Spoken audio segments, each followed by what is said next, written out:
Well, welcome back to the Live for Today, Plan for Tomorrow podcast. My name is Gabe Bodner, and I'm your host, and I'm very excited to have a repeat guest with us today, Gail Balettie. Welcome back. Thank you. It's great to be back, and thank you for the invitation. Absolutely. Well, again, thanks for being here. And Gail, you are the Senior Vice President of Client Satisfaction at Celink. Is that correct? Correct. And borrower care. It's kind of a long title, but at the end of the day, my job is to make sure our borrowers are taken care of and our clients are happy and everybody's as educated as they possibly can be about the product. Absolutely. And you and your company and you do an amazing job of that. And we appreciate you so much. Thank you.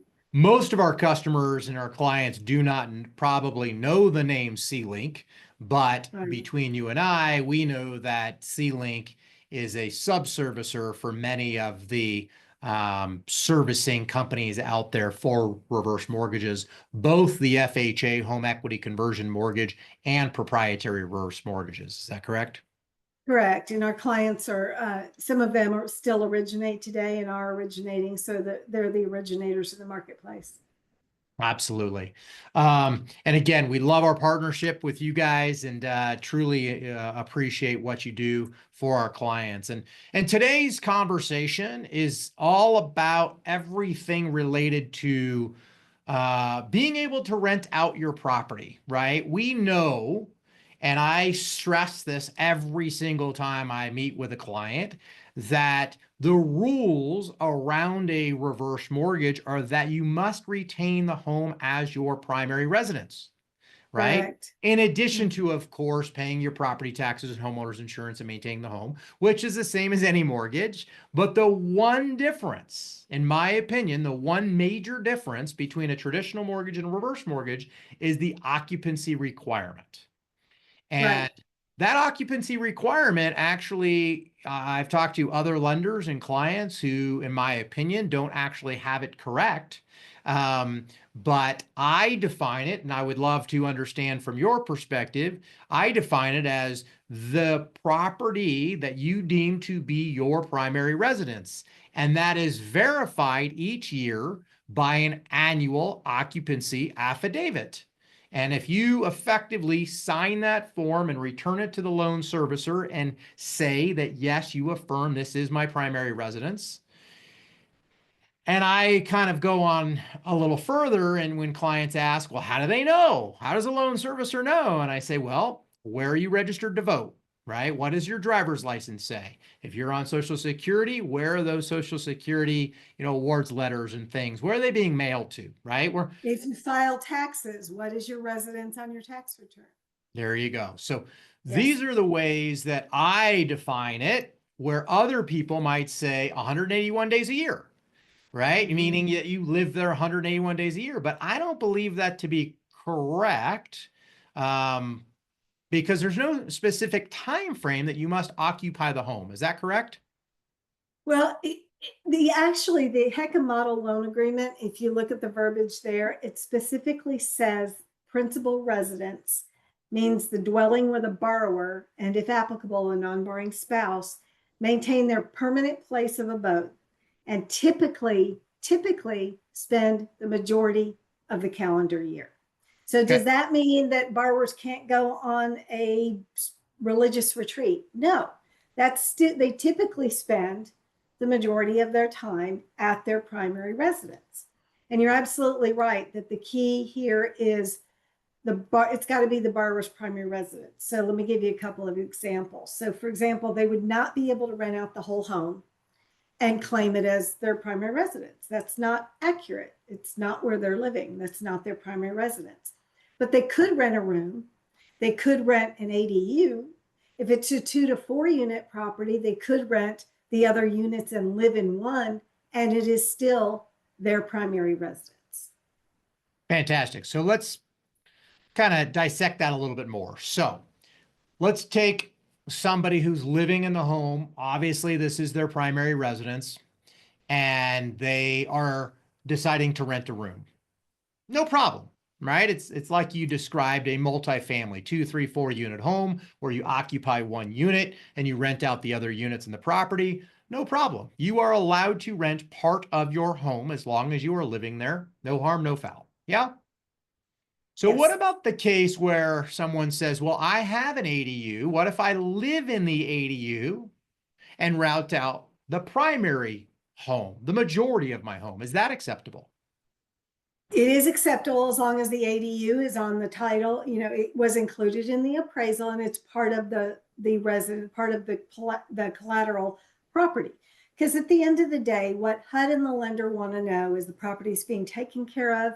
It's the reverse mortgage is serving the borrower for which it was intended, right? It's allowing them to remain in the property during their later years and providing them with that security. So that's really all we're interested in.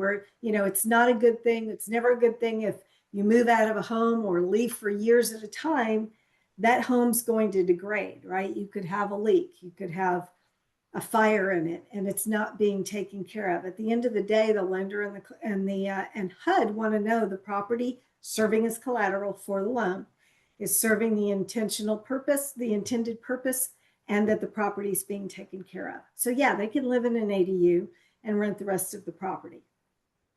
Fair enough. And again, not to be nuanced, but similar scenario where someone again says, I am okay living in the basement and renting out the main part of the home. Is that Sure. okay? I assume Yes. same answer, meaning Sure. there's one address, there's one parcel, there's number, right? And they're living in the home. They're just sharing it with someone else and they're collecting rental income, right?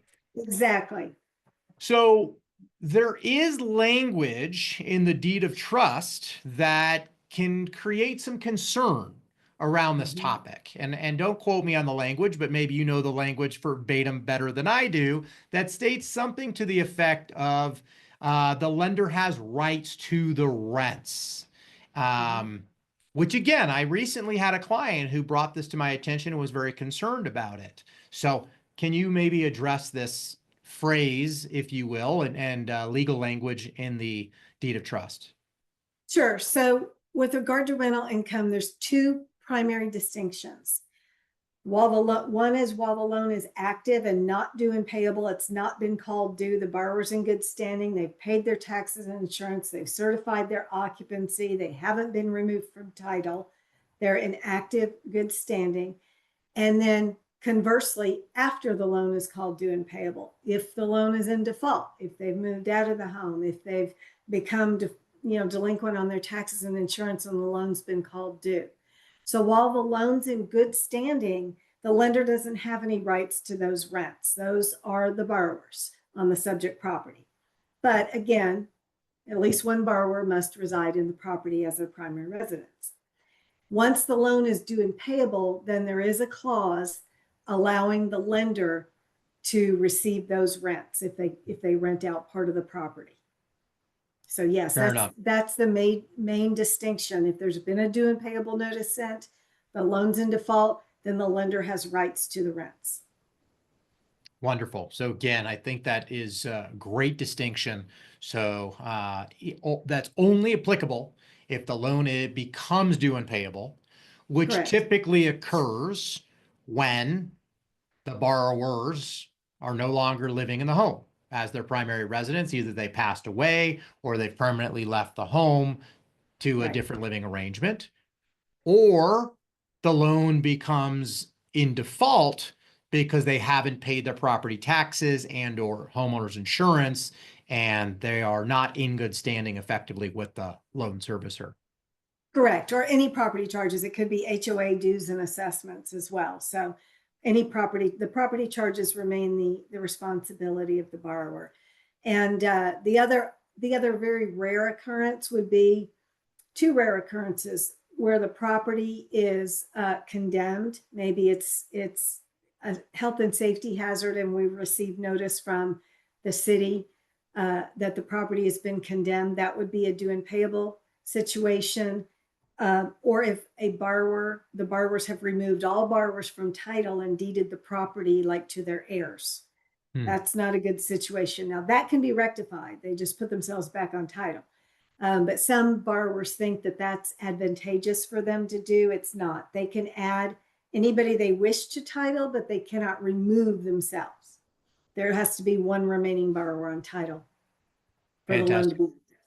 That's great clarification. And that's actually a great topic maybe for another day about maintaining the condition of the home, because that Right. comes up sometimes with borrowers and they ask, what's required, right? Mhm. And it is listed, of course, in the deed of trust that the homeowner must maintain the home.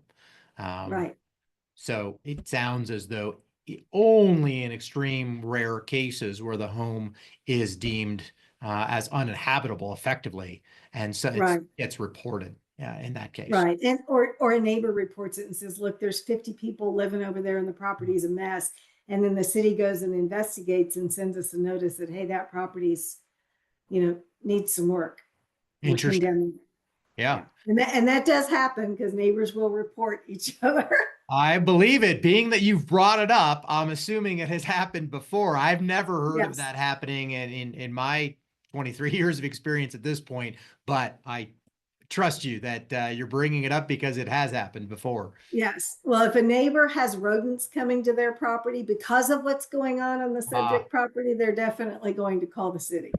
yeah, that makes sense. And I can't imagine how horrific of a situation that might be for everybody, but that Right. makes sense.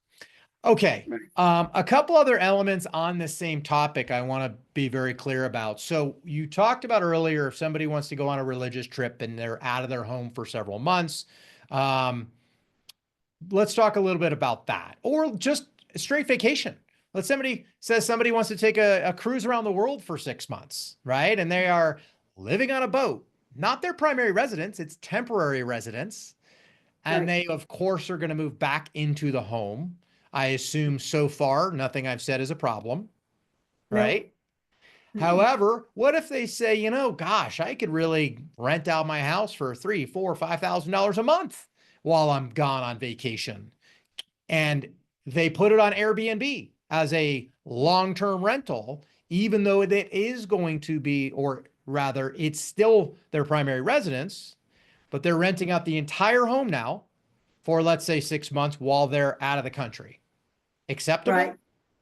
That's considered a temporary absence. And so in that case, the borrower needs to notify the servicer so that we know, number one, how to get a hold of them and where to send their mail, Okay. because we don't want their mail going somewhere where they're not able to retrieve it. And then again, if they have not purchased another home and that is their only primary residence, and they can attest to that in a legal document saying this is my primary residence, then that is fine. But when they do leave for any amount of time, 2 months or longer is what the regulations say. They're supposed to notify us and let us know they'll be out of the house for this period of time, and here's how you can reach me, and here's where you should send my mail. And then when they come back, they can return their mailing address to the property address if they wish. Okay. Fantastic. So a temporary leave of absence, as defined by 2 months or longer, with, I Right. assume, a cap of 12 months, or it That's what is, the regulations say. So, for example, if they're in a healthcare institution, they could be out for up to 12 months, right? And so 12 consecutive months. So, we want to know that they're coming back and that it's not going to be longer than 12 months. okay. Yeah, And again, healthcare situation, if they're in a rehab facility for 6 months, but the same rules apply again in the same example that rules. they want to take a cruise around the world for 6 months as well. Right, exactly. It's just that one is more fun than the other. I would assume the cruise is more fun than the rehab center. Absolutely. Absolutely. Yeah. We certainly don't want to wish upon anybody having to go to a rehab facility for 6 months. Go on a cruise instead, by all means. That's right. Maybe that will fix it. It could, by all means. Now, Yes. let me ask this. Are the rules that we've just outlined the same on proprietary reverse mortgages as the FHA home equity conversion mortgages? So typically they are. Borrowers should refer to their loan documents, but I can't think off the top of my head any that are actually different. I think that the same expectation exists on the proprietary loans. Okay, great. Now, one big distinction that I believe to be correct, and you can once again correct me if I'm wrong, is that the FHA HECM allows for two potential 90-day extensions beyond, and let me back up, that when a loan becomes due and payable, the borrower and or the heirs have 6 months to pay the loan back, right? Right. It's due immediately, Mhm. right? And that's the language that's utilized. However, Yeah. the borrower or the heirs have 6 months to repay the balance in full. And on an FHA product, as long as the either the borrower or the heirs are truly attempting to make good and repay the loan and are in good communication, the lender has the ability to provide two 90-day extensions. Not the Correct. case on a proprietary, or does proprietary allow for those extensions as well? It's up to the investor on the loan. So if extensions are requested on a proprietary loan, we take that to the lender Okay. to request and to make the decision. And if it's not outlined in their loan documents, it generally says something very general, like it's at the discretion of the investor. So there would need to be, of course, proof of efforts. So the heir can't come and say, I just need an extension. They need to tell us what they're doing to resolve the debt. They're either working on their own loan to pay off the debt, or they're working to sell the property, get it ready to sell. They're working through probate, whatever the case may be. And with the efforts, the written documentation of their proof of efforts, we would take that to the lender for consideration. Fantastic. That makes sense. Yeah.